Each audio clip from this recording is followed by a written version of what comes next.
बच्चों, क्या हाल चाल है आप सभी के डियर स्टूडेंट्स। नवदीप सर की फिजिक्स की क्लास में आप सभी का स्वागत है प्यारे बच्चों। तो अपने कर रहे थे फिजिक्स का चैप्टर नंबर 7 और आज पार्ट नंबर 11 अपने इसका करने जा रहे हैं हिंदी मीडियम के लिए।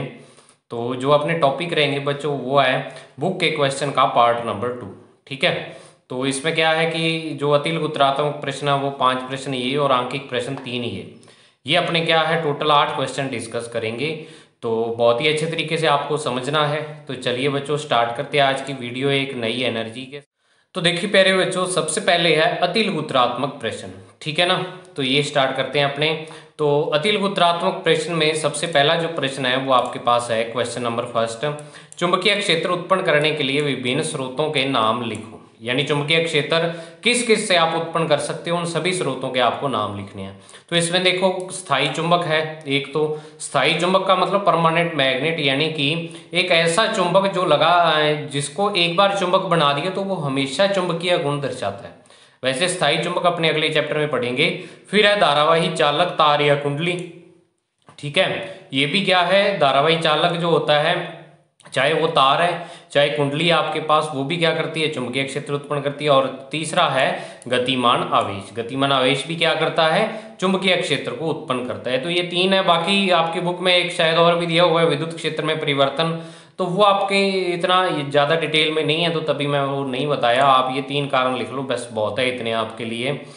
अब नेक्स्ट देखो, नेक्स्ट क्वेश्चन है आपके पास कि चुंबकीय क्षेत्र की विमाएं और मात्रक लिखो। चुंबकीय क्षेत्र की विमा क्या होती है और मात्रक। ये विमाएं आपको पता है चुंबकीय क्षेत्र का एक ही मात्रक होगा। वैसे तो क्या है कि सीजीएस पद्धति और एसआई पद्धति सब में अलग अलग हैं, लेकिन फिर भी जो विमा है वो तो एक ही होगी। तो ये वैसे ही इन्होंने लिख दिया। तो आपको तो बस एसआई मात्रक लिखना है। चुंबकीय क्षेत्र का जो एसआई मात्रक होता है वो तो होता है टेस्ला। ठीक है, और जो विमा होती है वो इसकी ये होती है। और ये आप कहाँ से निकालते हो, F is equal to q v B sine theta. वहां से जब आप b की वैल्यू निकालते हो तो वो F upon q v sine theta आती है। ठीक है, तो उससे आप क्या करते हो इसकी विमा निकाल लेते हो। फिर नेक्स्ट क्वेश्चन नंबर 3 है गतिमान आवेश कौन से क्षेत्र उत्पन्न करते हैं। गतिमान आवेश क्या कौन कौन सा क्षेत्र उत्पन्न करता है, तो आपको पता है विद्युत और चुंबकीय क्षेत्र दोनों ही क्या करता है गतिमान आवेश उत्पन्न करता है।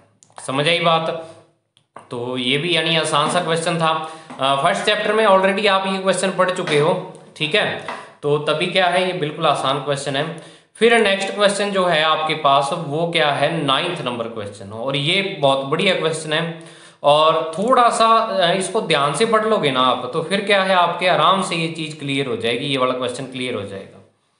तो किसी n फेरों और r त्रिज्या वाली धारावाही कुंडली को खोलकर सीधे लंबे तार में बदलने पर इससे कैपिटल R दूरी पर चुंबकीय क्षेत्र का मान कुंडली के केंद्र पर मान का कितना गुना होगा। भाई एक आपके पास, अब इसको समझो, देखो क्या है, एक कुंडली दी हुई है, एक कुंडली है। उस कुंडली पर उस कुंडली को अपने क्या किया, वो एक तार से बनी हुई है। उस तार को पहले तो ऐसे लपेटी हुई थी, वो कंप्लीट गोल बनी हुई थी, फिर उसको खोल के ऐसे लंबी तार बना लिया। ठीक है, तो जो कुंडली है उसमें n फेरे थे और r त्रिज्या थी उसकी। तो आप इन दोनों से क्या कर सकते हो चुंबकीय क्षेत्र निकाल सकते हो कुंडली के केंद्र पर।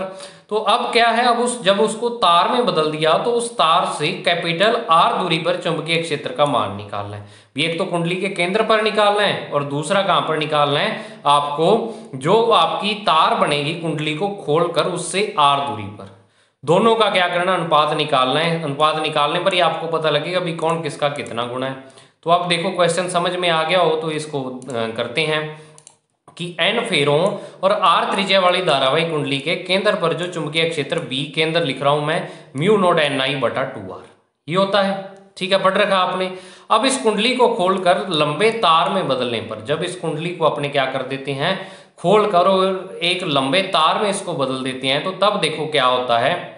तो देखो इसमें क्या हो जाता है बच्चों आपके पास कि लंबे सीधे धारावाही चालक तार के कारण d दूरी पर जो चुंबकीय क्षेत्र है, क्योंकि आपको देखो अब सूत्र यहाँ पे जो लगाना पड़ेगा वो लंबे सीधे धारावाही जो अनंत लंबाई वाला था वो लगाना पड़ेगा फॉर्मूला। अब क्यों लगाना पड़ेगा, क्योंकि ना तो आपको तार की लंबाई दी है इन्होंने, ना ही उसके कोण दिए हुए हैं। भी अगर मान लो तार की लंबाई दी होती तो φ1 φ2 कोई कोण दिए होते, तो ना ही वो दिए हैं। तो जब आपको क्वेश्चन में ऐसा कुछ ना दिया हो तो तब आप वहां पे कौन सा फॉर्मूला लगाते हो, कौन सा सूत्र लगाते हो, अनंत लंबाई वाला। ये हमेशा याद रखना, जब आपको क्वेश्चन में तार की लंबाई नहीं दी तो वहां पर अनंत लंबाई की तार उसको मानना है, खुद को ही मानना है आपको, ठीक है ना।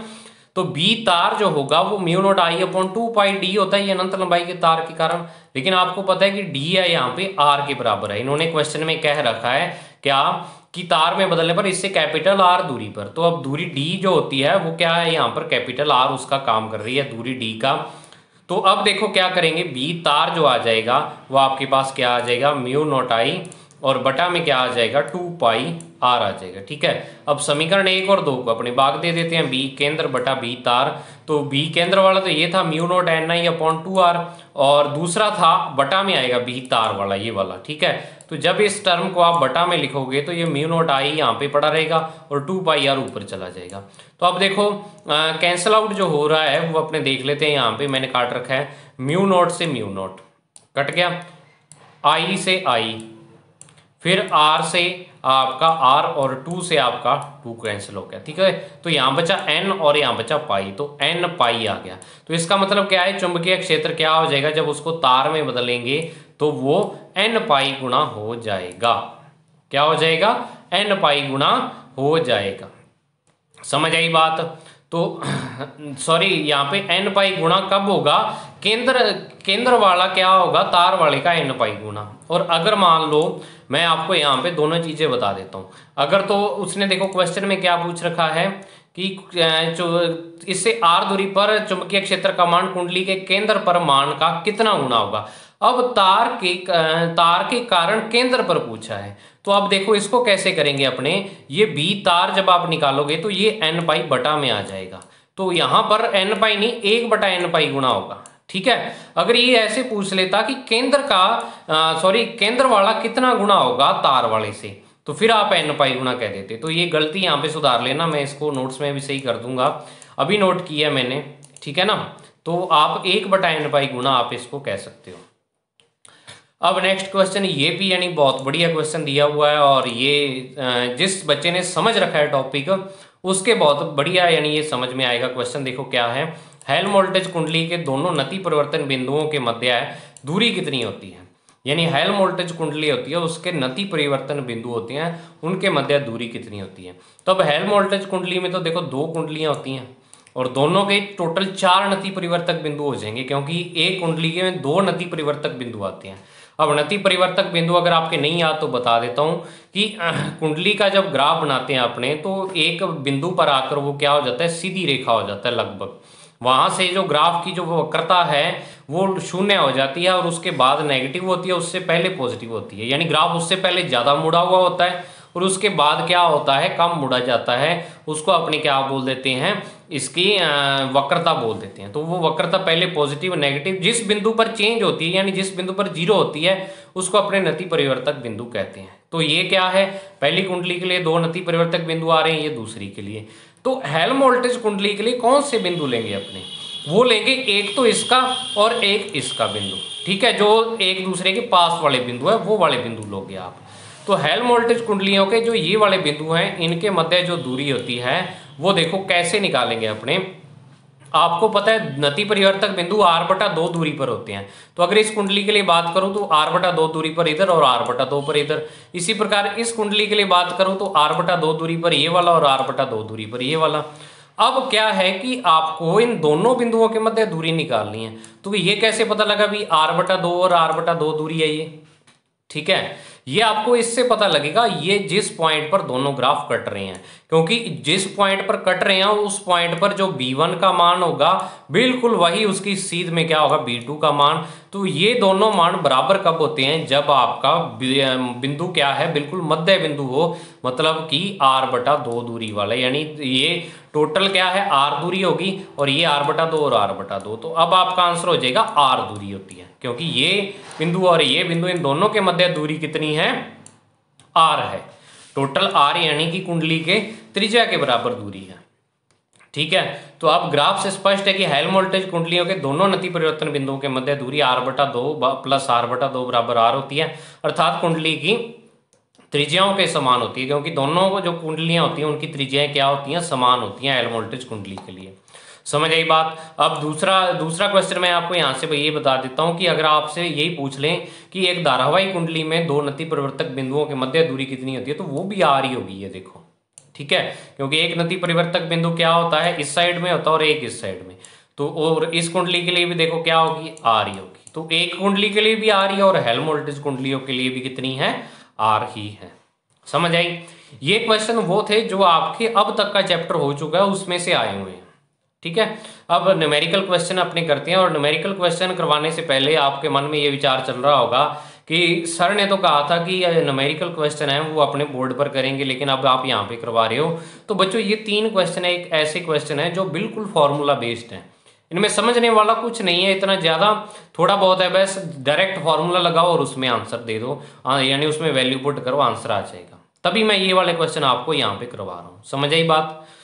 तो अब देखो पहला जो क्वेश्चन है वो आपके पास क्या है कि तार की एक वृत्ताकार कुंडली में 100 फेरे हैं, फेरों की संख्या दे दी, प्रत्येक की त्रिज्या 8 सेंटीमीटर है। कुंडली की त्रिज्या भी उतनी होगी क्योंकि सारे समान फेरों से मिलकर कुंडली बनती है, और 0.40 एम्पियर की धारा प्रवाहित हो रही है। तो कुंडली के केंद्र पर चुंबकीय क्षेत्र, तो आपको यहाँ पे एक चीज दिख रही है 8 सेंटीमीटर। तो जब भी आपको क्वेश्चन में सेंटीमीटर दिखे तो इसको आपको क्या करना होगा, वैल्यू पुट करने से पहले मीटर में चेंज करना होगा। समझ आई बात।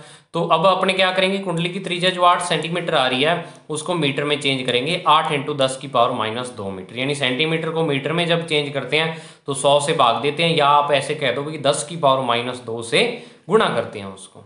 अब फेरों की संख्या कितनी है, इसमें 100 है, धारा 0.40 एम्पियर है। तो कुंडली के केंद्र पर जो चुंबकीय क्षेत्र उत्पन्न होगा वो μ0 NI/2R होता है। तो अब इसमें वैल्यू पुट कर दो, μ0 की वैल्यू 4π × 10⁻⁷, n यहाँ पे 100 है, I की वैल्यू 0.40, 2/8 × 10⁻⁻2, ये हो जाएगी वैल्यू। अब यहाँ पे देखो काटा कैसे है मैंने इनको, ये देखो 2 से ये पहले 4 काट दिया तो 2 आया, फिर इस 2 से मैंने ये 8 काट दिया तो 4 आया, फिर इस 4 से मैंने ये 0.40 काट दिया तो 0.10 आया। तो ऊपर बचा पाई और इनटू में ये वाला, और नीचे 10⁻⁻2, और इस 10⁻⁻2 को मैं ऊपर ले गया तो ये 10⁻2 बन जाएगी।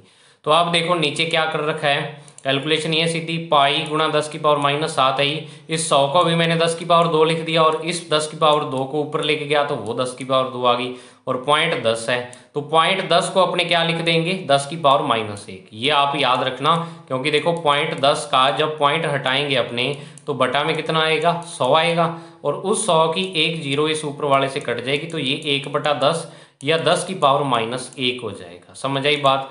और दूसरी चीज कि जब आपको ये पावर वाला सिस्टम समझना हो तो पिछले साल राजस्थान बोर्ड की 8वीं क्लास की बुक उठा के देखना, उसमें घातांक वाला चैप्टर है, उससे समझ सकते हो आप, अगर आपके छोटे भाई बहन 8वीं क्लास में पढ़ते हैं तो, ठीक है, वहाँ पावर वाला सब सिस्टम समझाया हुआ है। तो अब देखो ये तीनों मिलके 10 की पावर ये 4 बन गया, और ये -7 है तो -3 और -1 पड़ा ही है, तो 3.14 × 10⁻⁻4 टीसला, पाई का मान अपने कितना रख दिया, 3.14। तो ये आपका क्या आ गया बच्चों, आंसर आ चुका है। समझ आई बात। अब नेक्स्ट क्या है कि एक 6.28 मीटर लंबे तार से 0.10 मीटर त्रिज्या की कुंडली बनाकर इसमें 1 एम्पियर की धारा प्रवाहित की गई, तो इसके केंद्र पर चुंबकीय क्षेत्र का मान ज्ञात करो। भी आपको क्या है, एक 6.28 मीटर लंबा तार दिया है और इससे अपनी इस तार से कुंडली बना दी और इसमें इतनी धारा प्रवाहित कर दी, तो केंद्र पर चुंबकीय क्षेत्र, तो कुंडली के केंद्र पर जो चुंबकीय क्षेत्र होता है वो μ0 NI/2R होता है। तो आपको यहाँ पे N भी दिख रहा, सॉरी I भी दिख रहा है और R भी दिख रहा है, लेकिन यहाँ पे N नहीं है, तो N अपने को निकालना पड़ेगा। ये इसमें सबसे पहले देखो क्वेश्चन में डायरेक्ट नहीं पूछा हुआ, फेरों की संख्या निकालनी पड़ेगी, आपको खुद को दिमाग लगाना पड़ेगा कि पहले इसमें फेरों की संख्या चाहिए अपने को, फिर क्वेश्चन होगा, ठीक है। तो फेरों की संख्या कैसे निकालेंगे, देखो आपने एक तार को कुंडली बनाई है, ठीक है, तो तार को जब लपेटे हैं तो तार मतलब जितनी तार की टोटल लंबाई है उतनी सभी फेरों की लंबाई होगी, तो एक फेरे की लंबाई होती है उसकी परिधि, क्योंकि वृत्ताकार है तो वृत्त की परिधि यानी उसकी टोटल लंबाई होती है। तो अब जितने उसमें फेरे होंगे सब की लंबाई निकाल लें तो वो तार की लंबाई के बराबर आ जाएगी। तो वही चीज़ यहाँ पे है कि सबसे पहले जो दिया वो लिख दिया, कुंडली की त्रिज्या 0.10 मीटर है तो इसको मैंने 10⁻⁻1 मीटर लिख दिया। ठीक है, धारा 1 एम्पियर है। तो सर्वप्रथम हमें कुंडली में फेरों की संख्या ज्ञात करनी पड़ेगी। तो अपने जानते हैं कि जो n इंटू एक फेरे की लंबाई है, यानी एक फेरे की लंबाई जितनी है उसको जितने फेरों की संख्या उससे गुणा कर दे तो वो तार की कुल लंबाई के बराबर आएगी, और एक फेरे की लंबाई 2πr के बराबर है। तो n का मान यहाँ से आ जाएगा L/2πr, और इस फॉर्मूले को डायरेक्ट भी आप याद रख सकते हो कि जब भी फेरों की संख्या निकालनी हो तो ये फॉर्मूला लगाना पड़ेगा। और अगर आप कहते हो कि सर इसमें अगर लंबाई ना दी हो तो फिर तो क्वेश्चन होगा ही नहीं, आपको दोनों चीज़ें दी होंगी फिर ही आप फेरों की संख्या निकाल सकते हो। समझ आई? तो ये आ गया।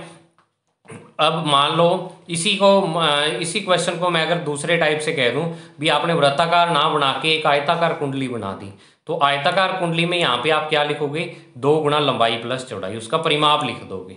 ठीक है, अगर वर्ग बना दिया तो 4 गुना भुजा लिख दोगे। तो ऐसे आगे आयताकार वर्गाकार कुंडलियां भी आएगी, उसके लिए भी आपको ये याद रखना पड़ेगा फेरों की संख्या निकालने के लिए। तो L 6.28 है, नीचे 2π का मान और r का मान 10⁻⁻1, तो ये 6.28 बनेगा। 6.28 से कैंसिल, क्योंकि 3.14 को 2 से गुणा करेंगे तो 6.28, और ये 10⁻⁻1 ऊपर जाएगा तो ये 10 फेरे आपके पास आ जाएंगे। n का मान आ गया।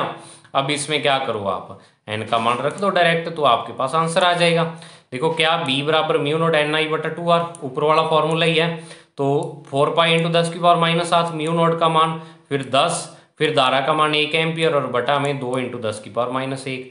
तो अब आप देखो 2 से आपका ये 4 कैंसिल, तो 2 बचा, और 10⁻⁻1 को ऊपर ले जाओ तो 2 गुणा 3.14 गुणा 10⁻⁷, 10 एक पहले से पड़ा और एक ये ऊपर चला गया, तो ये तो 6.28 × 10⁻5 टेस्ला क्या आ जाएगा, चुंबकीय क्षेत्र का मान आ जाएगा। यूनिट जरूर लिखनी है लास्ट में, इसको भूलना नहीं है। डायरेक्ट आप टी भी लिख सकते हो, जैसे न्यूटन में n लिखते हो तो वैसे टी भी लिख सकते हो, वो टेस्ला को ही बताएगा। समझ आई बात? अब यहाँ पे एक लंबे सीधे, तीसरा क्वेश्चन है, लंबे सीधे तार में 35 एम्पियर की विद्युत धारा प्रवाहित हो रही है, तो तार से 20 सेंटीमीटर की दूरी स्थित किसी बिंदु पर चुंबकीय क्षेत्र का परिमाण क्या है। यानी आपको तार की लंबाई नहीं दी इसमें, तो मैंने अभी आपको बताया था कि जब तार की लंबाई नहीं दी है तो उसको अनंत लंबाई का मानना है, और अनंत लंबाई वाला सूत्र इसमें लगाना होगा। तो धारा दी है, और ये देखो सेंटीमीटर दिया है, सेंटीमीटर पकड़ लिया करो, साथ के साथ इसको 10⁻⁻2 से गुणा करके मीटर में चेंज कर देंगे। ठीक है, तो लंबे सीधे धारावाही तार के कारण जो चुंबकीय क्षेत्र होगा B बराबर वो μ0I/2πd होगा। तो μ0 का मान 4π × 10⁻⁷, I का मान 35 बटे में 2π, और साथ में d यानी 20 गुणा 10⁻⁻2। तो 2π से 4π कैंसिल, तो 2 से जब 20 काटेंगे तो 10 आएगा। तो अब ये क्या हो जाएगा, देखो ये 10 है और ये 10⁻⁻2 है, तो ऊपर 35 पड़ा है, 35 गुणा 10⁻⁷, नीचे वाला -2 जाएगा, ऊपर तो प्लस, और नीचे वाला 10 ऊपर जाएगा तो माइनस। तो ये बन गया 35 × 10⁻⁻6, या इसको 3.5 × 10⁻⁻5 टेस्ला भी अपने लिख सकते हैं, क्योंकि आपकी बुक में यही आंसर दिया हुआ है। तो ये आज के क्वेश्चन थे बच्चों। ठीक है, जितने क्वेश्चन इसमें कवर हो रहे थे वो सारे मैंने आपको करवा दिए हैं। 5 आपके क्या थे, MCQ थे, जो मैं पिछली वीडियो में करवा चुका हूँ, और आज ये थे। कल अपने क्या है, एक नया टॉपिक स्टार्ट करेंगे, इसका बहुत ही बढ़िया टॉपिक है और बहुत ही अच्छे तरीके से आपको समझना है। आज की वीडियो में थोड़ी वॉल्यूम की दिक्कत हो सकती है, यानी कि आवाज़ की, क्योंकि कई बार क्या है माइक डिस्कनेक्ट हो जाता है, पता लगता नहीं खुद को। ठीक है, तो वैसे भी आज मैं नए फ़ोन से बना रहा हूँ तो थोड़ी आवाज़ अलग आएगी, तो थोड़ा आप कोऑपरेट करना। ठीक है, तो मिलते हैं बच्चों नेक्स्ट वीडियो में। अपनी तैयारी बहुत अच्छे तरीके से जारी रखें। Thank you, have a nice day dear students.